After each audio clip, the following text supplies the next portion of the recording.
또 이제 1분기 실적이 발표되는 그 시즌에 또 와 있고요. 우리가 또 체크해봐야 될 변수들이 또 많이 있는데요. 오늘 개미스쿨 신한투자증권 광화문 금융센터 곽상준 부장과 함께합니다. 안녕하세요. 네, 안녕하십니까. 반갑습니다. 곽상준입니다. 지난주에 일단 삼성전자 실적이 나왔습니다. 예, 그리고 맞습니다. 오늘 삼성전자 주가 보면은 지금 얼마입니까? 52주 신고가. 예, 네. 85,700원까지 올라서 52주. 그러니까 1년 내 최고가 네. 가고 있습니다. 일단 지난 1분기 실적에 대한 평가가 긍정적인 겁니까? 네, 왜냐면은 작년까지만 해도 반도체 언제 적자 면하겠어 이런 분위기였거든요. 근데 이제 적자를 면했고 그다음에 이제 핸드폰은 생각보다 좀 잘 팔렸고 그러면서 이제 6조 6천억이라는 예상이 뭐 한 5조 4천억이 최고였고 기존에는 5조도 안 되던 게 막 계속 실적 발표하기 전에 올라서 그 정도 올랐는데 뚜껑을 열어보니까 6조 6천억이었으니까 굉장히 그 예상을 뛰어넘는 소위 말하는 어닝 서프라이즈였다. 뭐 이렇게 표현할 수 있을 것 같고요. 근데 사실은 이런 흐름들은 사전에 약간 감지가 됐습니다. 어디서 감지가 됐냐면 수출입 동향에서부터 감지가 됐는데요. 2월 달 수출입은 반도체가 99억 달러였어요. 네. 근데 3월 달은 117억 달러였습니다. 뭔가 많이 올라오네. 네. 네, 그래서 사실 지금 뭐 삼성전자도 대단했습니다만 하이닉스는 아마 매출 대비 영업이익률이 꽤 나쁘지 않는 꽤나 좋은 흐름들을 보여줄 수 있을 것이다. 근데 이제 문제는 그러면 이게 그 117억 나오고 이랬으니까 수출이 거의 다 온 거냐라고 하실 수가 있는데 네. 아직까지 낸드는 플러스가 아니에요. 낸드 플래시 메모리. 네, 그래서 거기까지도 아마 플러스가 될 걸로 추정하는 것은 3월 말쯤에 삼성전자가 이제 그 25% 정도 가격 인상을 시킨다는 뉴스가 돌았습니다. 낸드 플래시에서. 네. 네, 그렇게 된다면 이후의 실적이 지금보다는 나쁘지 않을 것 같다라고 생각을 하고 있습니다. 1분기보다 2분기는 더 좋아질 가능성이 있다. 네. 이렇게 보는 거고요. 삼성전자가 지난 1분기 영업이익 이제 잠정치이긴 한데 6조 6천억 원 정도로 이제 공시를 했고 하이닉스도 조만간에 실적 나올 텐데 하이닉스 전망은 어떻습니까? 하이닉스 같은 경우는 뭐 삼성전자 같은 경우는 이제 휴대폰 사업이 있었고 하이닉스는 없으니까 그 부분은 이제 감안을 하셔야 될 건데 이익의 질은 훨씬 더 좋을 것으로 예상하는 것은 HBM 정도 때문에 그렇습니다.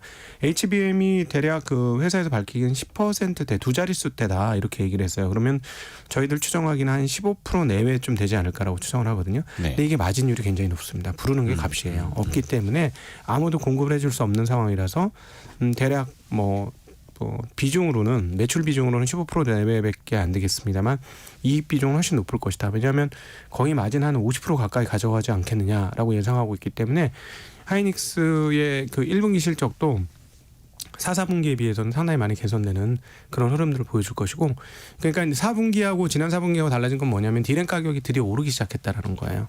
이 그 수출입 2월 3월 달에 보시면은 99억 달러에서 117억 달러까지 대략 20% 가까이 상승을 했잖아요. 근데 그 이렇게 상승한 데는 물량도 있지만 가격 상승도 영향을 상당히 미쳤습니다. 가격 상승이라는 건 그동안에 이제 적자 내고 팔았던 낸드와 디램 쪽에서 많이 개선이 되었다라고 볼 수 있겠죠. 오늘 같은 경우에도 삼성전자 1.4% 오르고 있고 SK 하이닉스도 강보합 18만 원대 또 지켜가고 있고 최근에 주가 흐름 보면요. 삼성전자 네. 앞에서 말씀하신 것처럼 신고가 랠리, SK 하이닉스도 마찬가지고요. 근데 반대로 최근에 이제 AI 대장주라고 했던 엔비디아는 좀 쉬어가고 있고요. 네. 반대로 메모리 반도체 기업 주가가 상대적인 상승률은 더 높습니다. 네. 이 현상은 좀 최근에 어떻게 해석을 해야 될까요? 형이 먼저 갔으니까 동생들이 따라가는 거다 뭐 이렇게 표현할 수 있겠는데 네. 이거는 이제 그 컴퓨터 구조를 이해하시면 좀 쉽습니다. 그 컴퓨터가 옛날 애니악이라고 이제 최초의 컴퓨터일 때는 뭐 엄청나게 큰 그냥 쇳덩어리였어요. 얼마나 집만한 크기. 네, 그래서 거기서 이제 본격적으로 그 구동을 시키면 어느 정도냐면 그 지역의 전기가 깜빡깜빡할 정도로 전기를 그냥 쏟아 먹었거든요. 네. 그리고 이제 문제는 뭐냐면 연산을 바꿀 때마다 전선 배치를 다 바꿔줘야 되는 거예요. 세상 힘든 거예요. 빠르긴 하고 정확하긴 네. 한데 너무너무 힘들었죠. 그래서 이 그 폰 노이만 구조라고 해서 폰 노이만이 주창했다고 하는데 실제적으로 내용 따져 보면은 주창했던 사람 다른 사람이 또 있기도 해요. 근데 어쨌든 우리에게 알려진 거는 폰 노이만 구조니까. 네.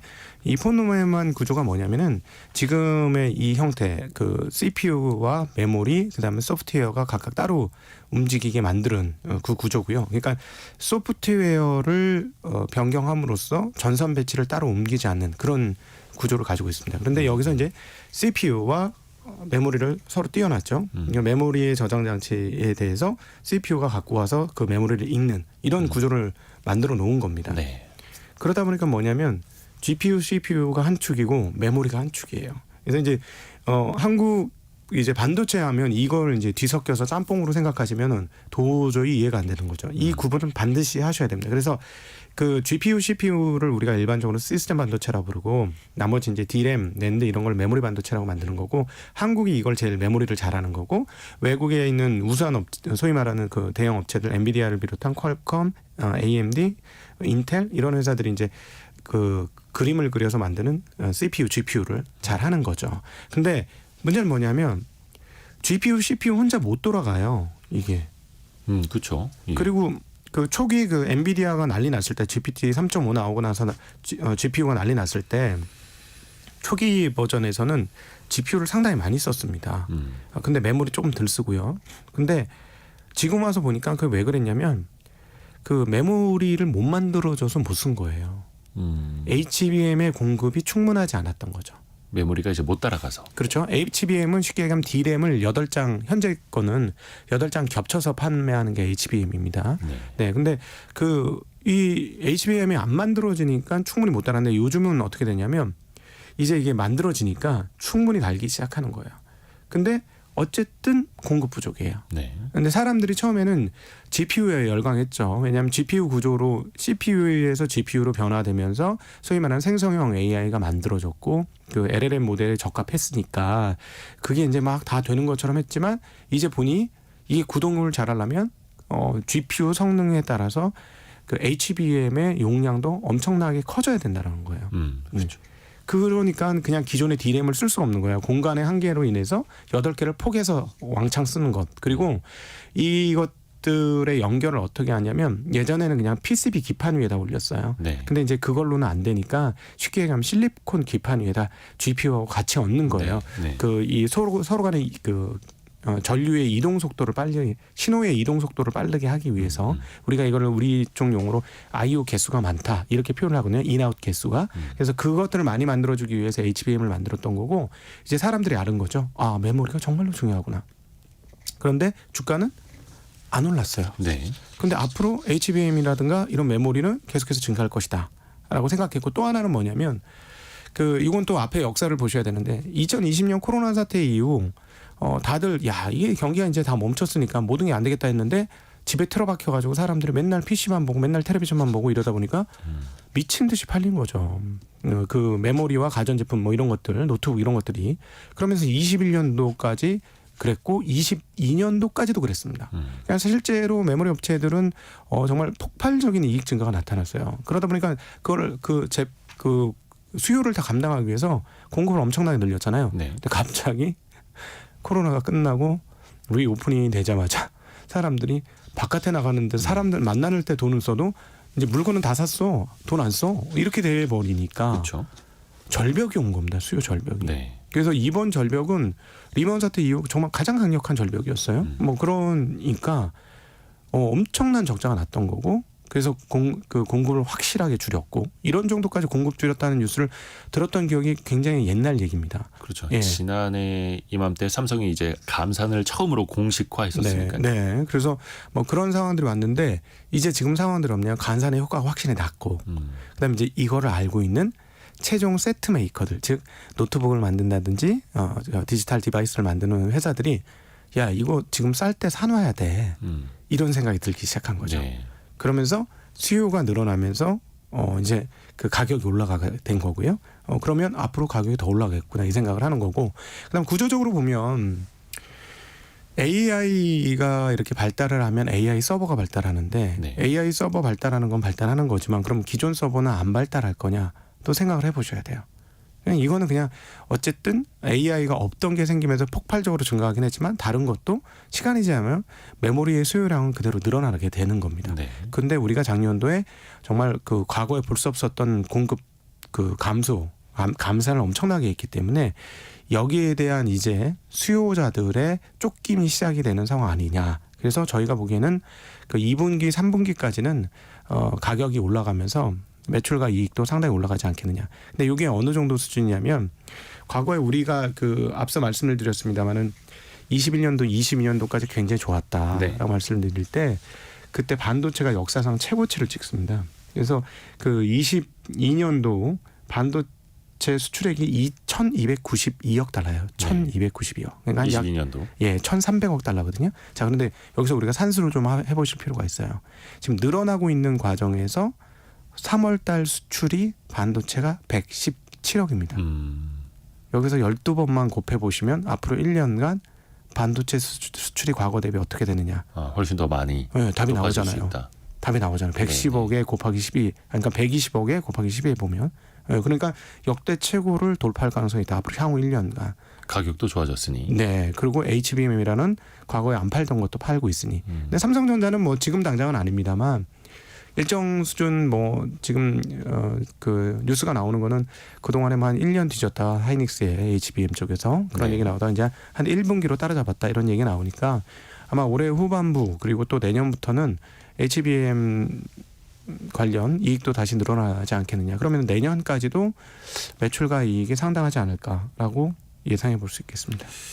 그래서 최근에 반도체 관련주, 뭐 삼성전자까지도 굉장히 큰 폭으로 올랐고 또 강세를 이어가고 있고 또 관련주들도 강세이고 그러면 투자할 때 이 주식 포트폴리오 내에서 네. 그렇다고 해서 이제 반도체 비중만 가져갈 수는 없는 거고 네. 요건 좀 어떻게 생각하세요? 비중으로 따져봤을 때. 참 이게 지금 저희 이제 운용자들 입장에서 전문 운용자들 입장에서는 네. 입장이 약간 거꾸로예요. 지금. 거꾸로라는 건 어떤 뜻이죠? 뭐냐면 저희가 이제 저 반도체 비중이 꽤 많습니다. 그러니까 우리 증시각도기 예, 곽성주 제가 부장님의 이제- 개인적으로는 아니, 제가 고객 자산을 운용하고 네. 있잖아요. 그 중에 랩 어카운트. 꽤 많아요. 네. 꽤 많은데 한 3분의 1 돼요. 근데 지금 어떤 상황이 됐냐면 예. 비중이 너무 작은 거 아니야? 예? 이런 생각. 3분의 1인데도요? 제 역사상 무엇인가를 3분의 1 담는 거는 굉장히 많이 담은 거거든요. 그것도 우리 곽성주 부장님 되게 신중하신데. 보수적이시죠. 겁도 예. 많고. 예. 근데 이렇게 담았는데도 이거 시장 못 따라가겠네? 이런 생각이 듭니다. 이게 언제도 그랬냐면 17년도에도 이랬어요. 그랬죠. 17년도에 삼성전자 하이닉스가 포트에 없으면 날고 뛰어도 시장을 이길 수가 없었습니다. 그때 2016년, 2017년 삼성전자가 거의 나만 주식이다. 그렇죠. 이런 장세였죠. 그때 반도체만 영업이익률을 따로 빼면 50% 정도 됐어요. 영업이익률이. 네. 근데 그때가 바로 서버. 그러니까 지금은 AI 서버지만 그때는 그냥 서버. 예, 우리가 클라우드라고 부르는 그 서버가 이제 확장이 되던 바로 그때였는데요. 지금 그때가 약간 데자뷰되는 상황입니다. 그러니까 삼성전자와 이미 하이닉스를 충분히 갖고 있지 못하신 분은 시장 대비 그 제대로 쫓아가지 못할 확률이 매우 높고, 네. 근데 이제 앞으로는 삼성전자까지도 그쪽으로 편입될 수 있다. 최근 한 3주간의 흐름, 3월달에 오면서 중공순 이후의 흐름은 삼성전자가 시장을 압도적으로 상회하고 있어요. 나머지들은 다 좋지 않습니다. 특별히 앞서 모두에 발언하셨을 때 지금 뭐 코스닥은 떨어진다. 코스닥 떨어지는 건 2차 전지가 떨어졌기 때문에 그래요. 네. 그래서 제가 한 몇 주 전부터 그 고민을 해서 이거 코스닥이 굉장히 좀 상대적으로 되게 열악할 수 있겠는데 그러면 시장이 안 좋으면 코스닥에 있는 종목들 모두가 열악해지는 거 아니야? 하는 그런 걱정이 좀 많이 되었죠. 왜냐하면 삼성전자가 지금 요 정도 올라갔는데 아직까지 제가 보기에는 열광은 아니거든요. 여기서 추가로 더 올라가면 사람들이 열광하기 시작할 겁니다. 그러면은 기존에 갖고 있었던 거 팔고 넘어갈 수도 있어요. 과거에 삼성전자 팔고 2차 전지 넘어가듯이 그렇게도 또 반대 현상이 나타날 수도 있는 거거든요. 일종의 쏠림 현상이. 예, 그렇죠. 예, 그렇게 되면은 조금 걱정이 됩니다. 이제 코스닥이 다른 거에 비해서 더 좀 재미가 없지 않을까 하는 그런 걱정은 조금 있습니다. 역사가 또 그런 쏠림의 역사 또한 반복이 되어 왔는데 이번엔 어떨지 한번 지켜봐야겠고요. 그리고 삼성전자가 미국 텍사스에 투자를 또 하고 있는데 최근에 외신을 보면은 텍사스에 투자하기로 한 규모를 2배 늘릴 계획이다. 이런 얘기가 나왔습니다. 네. 이거는 어떤 의미가 있을까요? 그러니까 그 미국의 그 반도체 전략 칩 워라고 하는 이 반도체 전략 가운데 있다라고 보시는 게 맞을 것 같고요. 그러니까 미국이 지금 제가 사실 작년 11월 달에 중국을 한번 갔다 왔어요. 네. 왜냐하면 왜 갔냐면 중국이 전기차를 잘한다는데 진짜 잘하는지 보고 싶어서 갔다 왔거든요. 근데 게다가 그거를 홍콩 선전을 갔다 왔습니다. 선전은 중국에서 전기차 제일 많은 곳이에요. 중국의 실리콘밸리라고 불리는 곳이죠. 네, 그렇죠. 대형 업체, 빅테크 업체들이 중국판 빅테크 업체들이 선전에 많으니까 네. 갔더니 한 절반 정도가 전기차더라고요. 절반 가까이가. 근데 네. 이 시간 문제지 이거는 전기차로 계속 전환되는 과정이더라고요. 그러면서 굉장히 많이 놀랬죠. 실제로 전기차 한 10종류를 다 타보고 왔어요. 근데 이 전기차라는 거는 두 가지가 핵심입니다. 세 가지가 핵심이라고 볼 수 있겠네요. 네. 모터 기술과 그다음 배터리 기술과 소프트웨어 기술. 이 세 가지가 아주 중요한 기술이에요. 뭐 다른 뭐 조향이나 이런 거는 기존의 자동차하고 똑같은 거고. 근데 이 모터 기술이라는 게 상용화된 범용 기술입니다. 네. 그러니까 이 모터는 일반 내연기관차의 엔진과 마찬가지인 거죠.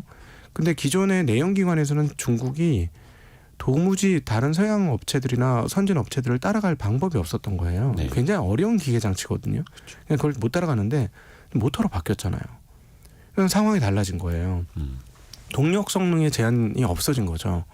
이러다 보니까 중국 업체들의 약진이 어마무시합니다. 그래서 참고로 말씀드릴 거는 미국의 23년도에 자동차 생산 대수가 얼마냐?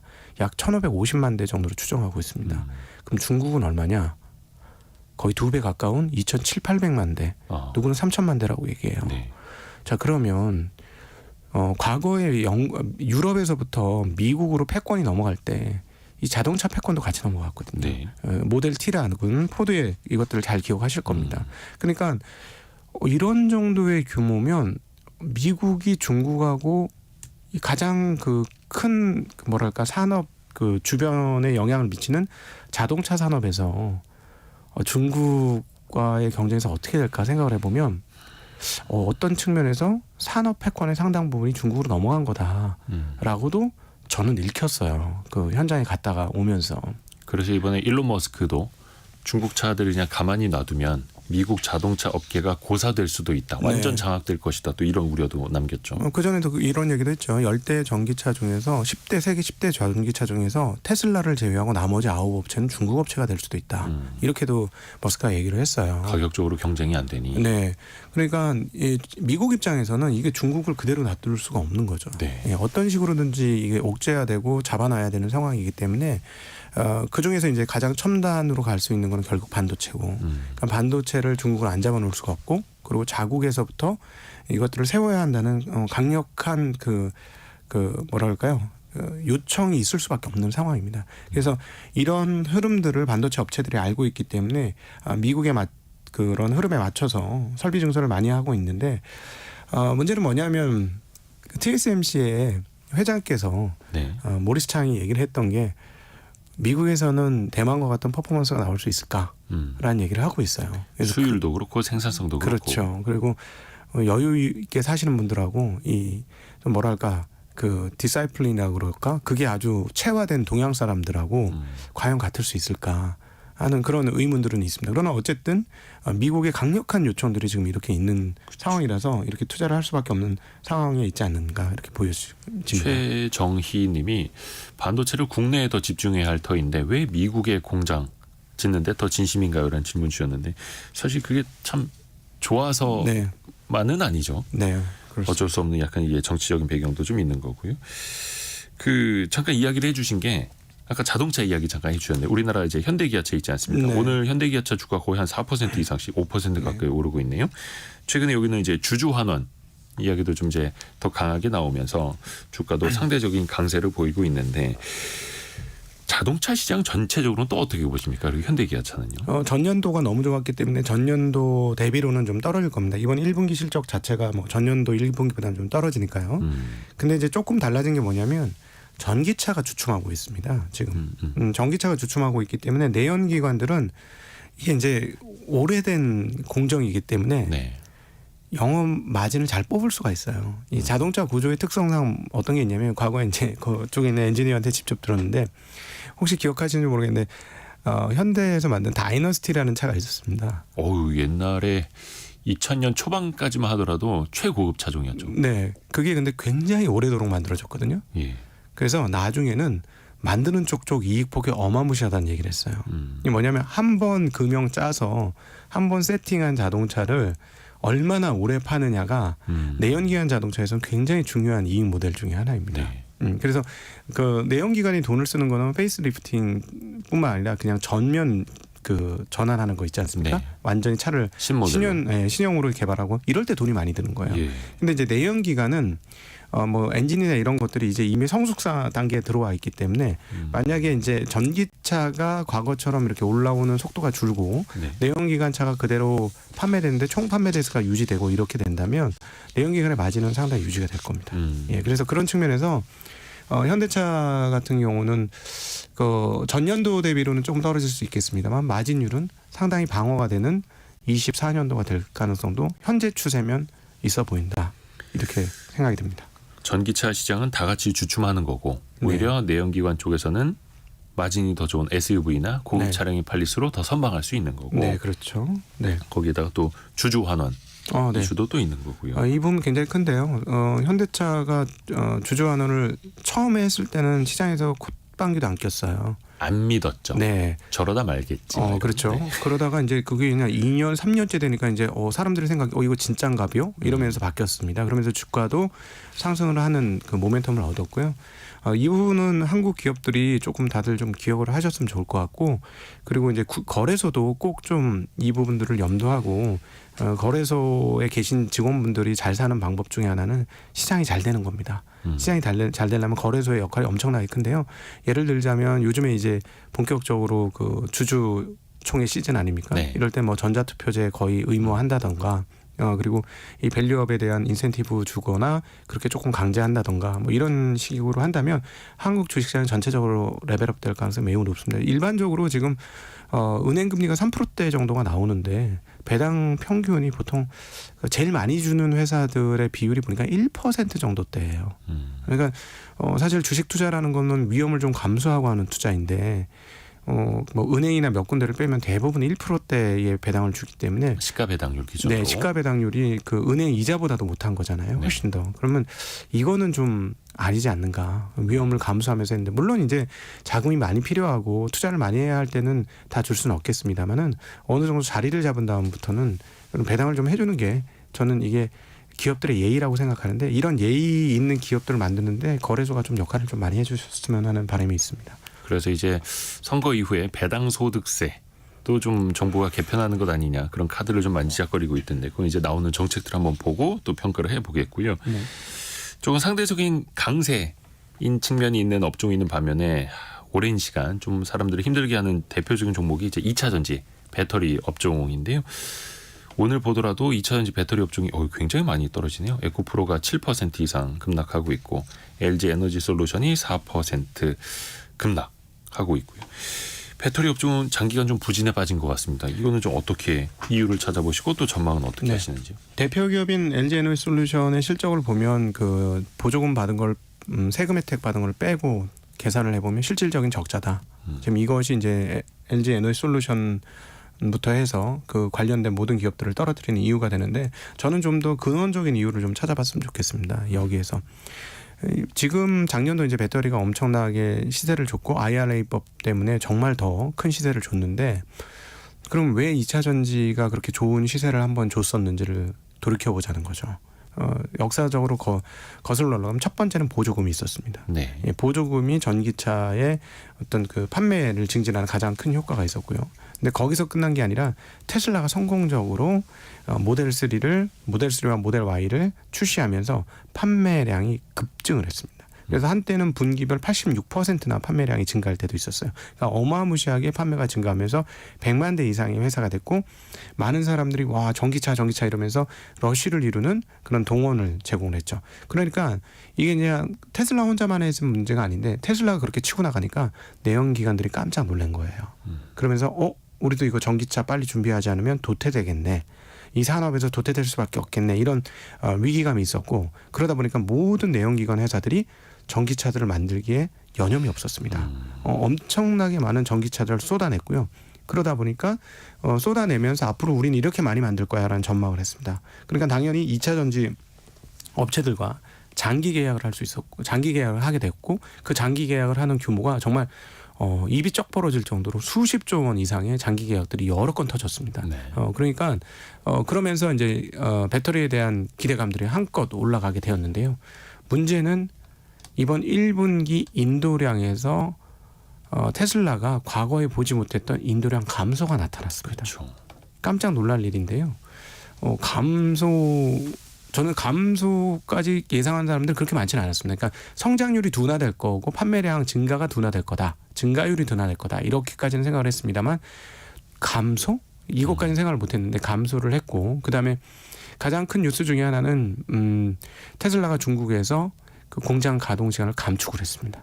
테슬라도 이제 감산 내놨죠. 네, 이건 놀라운 일이에요. 예. 예, 놀라운 일이고 그 동안에 무조건 우상향하던 판매량 증가가 꺾였다는 겁니다. 물론 그럼에도 불구하고 올해 전기차의 판매량은 증가할 겁니다. 근데 문제는 뭐냐면 증가율이 떨어지는 거예요. 그렇죠. 증가율이 떨어졌는데 문제는 여기서 또 무슨 문제가 있냐면 우리가 2차 전지 가격 결정을 할 때 과거에 뭐 80몇 %씩 증가하고 이렇게 하던 것들을 앞으로 3년, 4년, 5년 후에도 계속될 거라고 예상을 한 겁니다.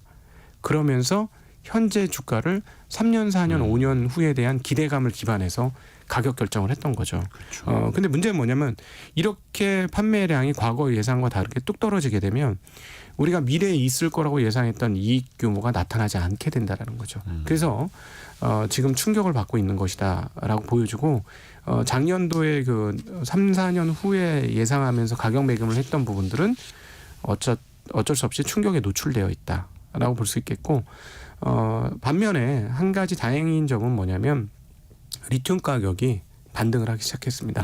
그러니까 작년도에 이익이 급감하게 된 결정타 중에 하나가 뭐냐면 엄청나게 비싸게 거래되는 리튬 가격이 그냥 몇 토막이 나는 거예요, 가격이. 그러니까 어떻게 되냐면 과거에 사놓은 리튬이 있을 거 아닙니까? 네. 그 재고가 있는데 그 재고 값은 엄청나게 비싼 거예요. 근데 현재 거래되고 있는 리튬 가격은 재고 가격보다 훨씬 낮은 거죠. 그렇게 되면 평가 차손이 또 발생을 하게 되거든요. 그렇죠. 그러니까 이런 것들이 반영되면서 작년도에는 실적이 굉장히 나빴고 근데 이제 올해는 이제 리튬 가격은 좀 오르게 되니까 이쪽과 관련된 이제 평가손은 작년만큼은 없을 겁니다. 네. 근데 문제는 뭐냐면 미래 성장에 대한 희망이 조금 꺾인 게 가장 큰 문제가 아닌가 싶고 결국은 이렇게 볼 수 있겠죠. 얼리 어댑터들이 먼저 다 사놓고 이제는 실용적인 사람들이 사야 되는 단계로 접어들었는데 이 부분들이 지금 잘 열리지 않고 있다라고 정리해 볼 수 있겠고 뭐 작년도 겨울이 너무 추워가지고 올 겨울에 바로 지난 겨울이 너무 추워가지고 전기차들이 좀 중간에 좀 어려움을 겪는 일들이 네. 있었지 않습니까? 이것도 전기차 판매 어떤 소위 말하는 컨센서스에 조금 영향을 미친 거 아닌가라고도 또 보여집니다.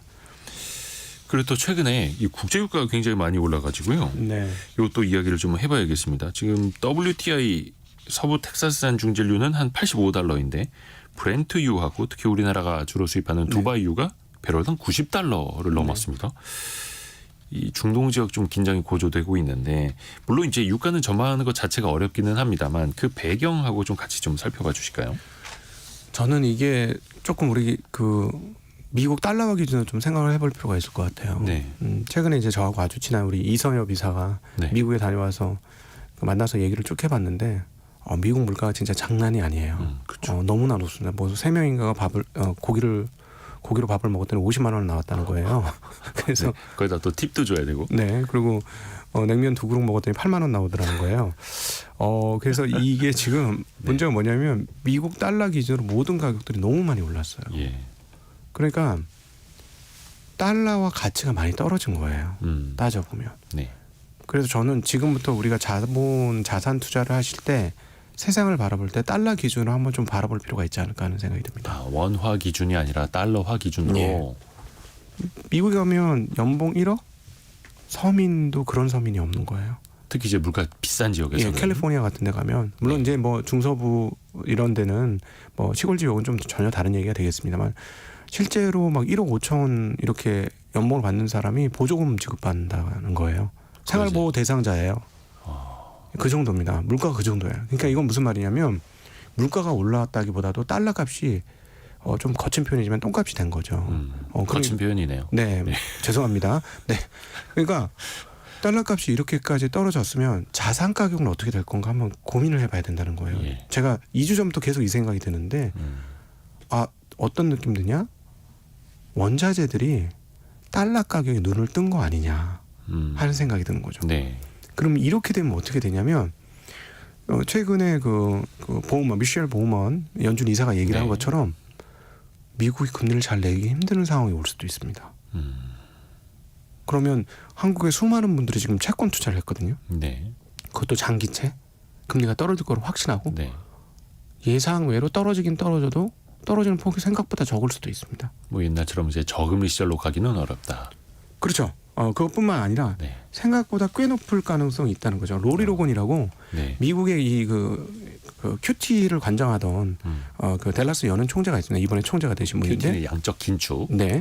근데 이분이 뭐라고 얘기하냐면 중립금리가 자꾸 올라왔다고 얘기들을 하는데 2% 넘을 거라고 중립금리. 그러니까 중립금리라는 건 우리가 이제 보통 웬만한 때에 그 대충 이 정도 금리가 돼야지 본전치기다 하는 그 느낌을 주는 게 중립금리인데요. 시장도 너무 위축시키지 않고 적당하게 물가도 잡을 수 있는 중간 정도 수준. 네, 이 정도 유지는 돼야 돼라는 거. 너무 완화도 아니고 긴축도 아닌 네. 그 자리 그건데 2% 정도 얘기를 하는데 그렇게 되면 연준 기준금리는 4%대가 돼야 돼 이런 얘기를 했어요 지난 주말에.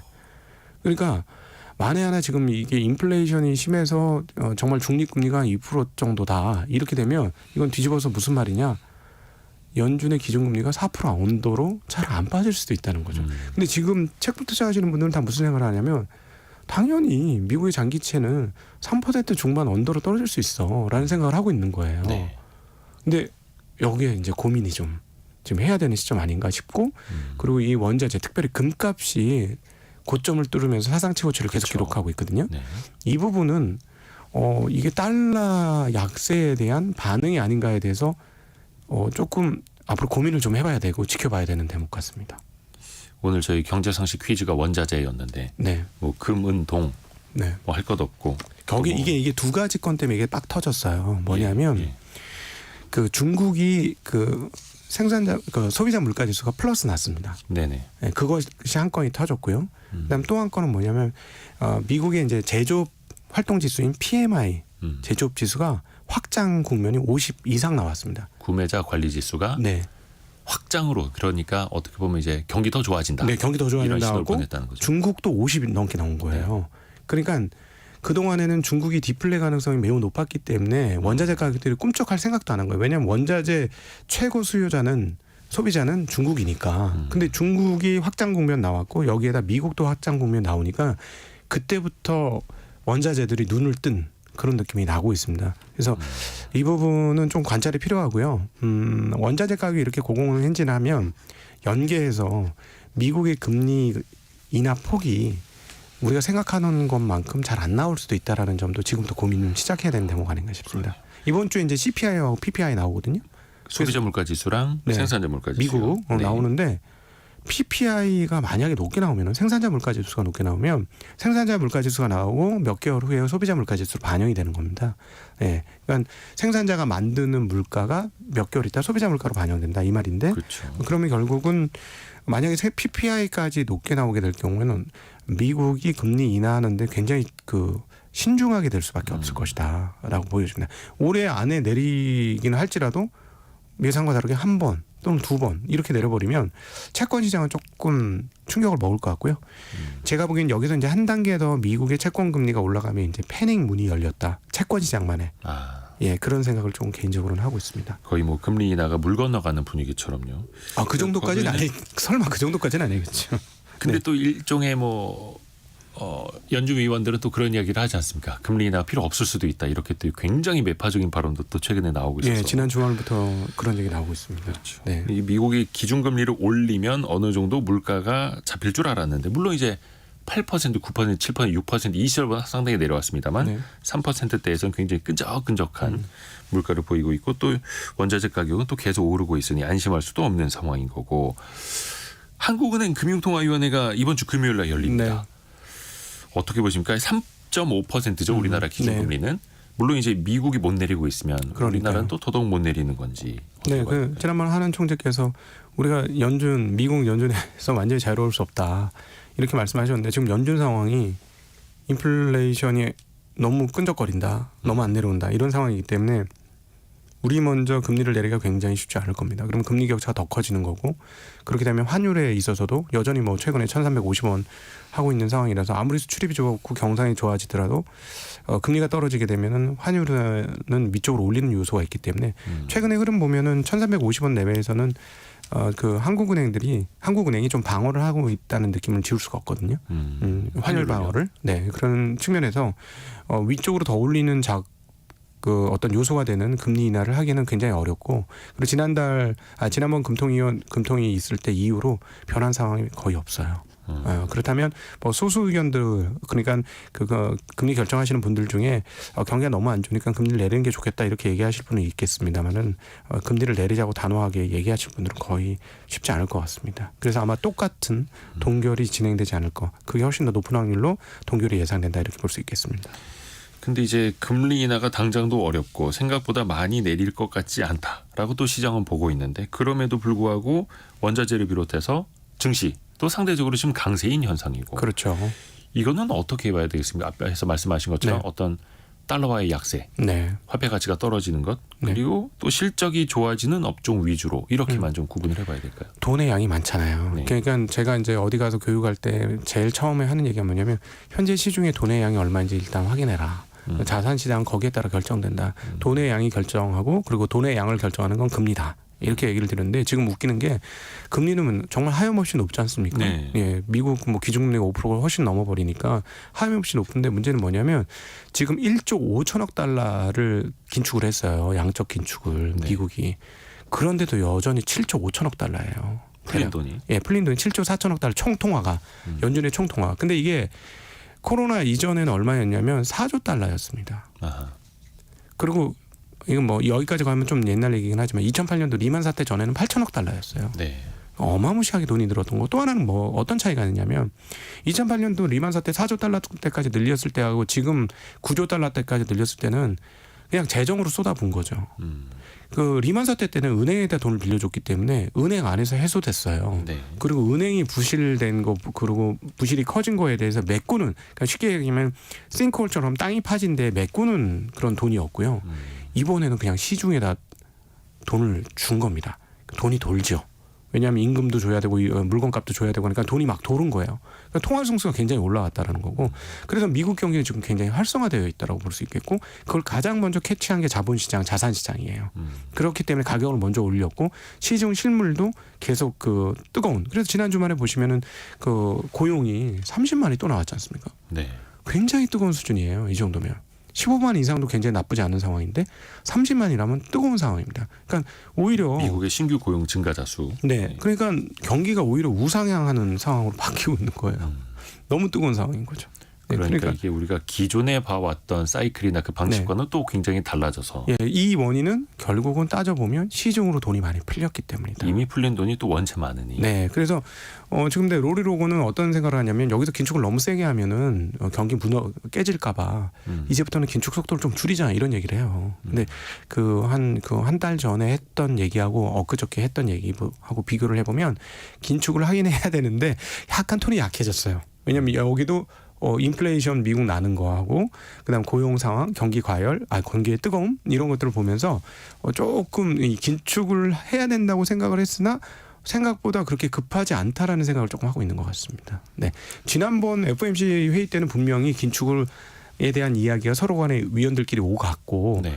곧 긴축을 할 것처럼 얘기를 했습니다. 기자회견에서. 그러니까 이제 금리 인하. 네, 아니요. 그 QT의 완화. 그러니까 긴축의 완화. 그러니까 양적 긴축을 해 오던 것부터 네. 좀 완화해야 하지 않겠느냐. 예, 긴축을 제가 말을 잘못했는데 긴축을 완화하겠다고 얘기를 했는데, 지난 한 주간 그 연준의 총자산은 한 주에 450억 달러 줄었어요. 많이 줄은 겁니다. 네. 원래 한 달에 950억 달러 줄인다고 했었고, 막 주식시장도 안 좋고 자산시장 안 좋고 이러면 이쪽에서 오히려 이 속도를 좀 줄여요. 근데 450억 달러나 줄였는데도 불구하고 시장이 아직까지 팽팽하기 때문에 요 감소폭을 조금 늘릴 수 있습니다. 그러니까 이 부분도 여러분 기억하셔야 될 게 연준의 무기 중에 하나예요. 이 QT를 할 수 있잖아요. 네. 이 QT의 양을 어떻게 조절하느냐에 따라서 미국 자산시장과 그 뭐 금융시장에 영향을 미칠 수가 있습니다.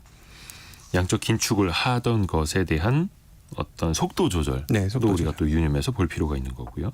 오늘 신한투자증권 광화문 금융센터 곽상준 부장과 함께했습니다. 말씀 고맙습니다. 네, 감사합니다.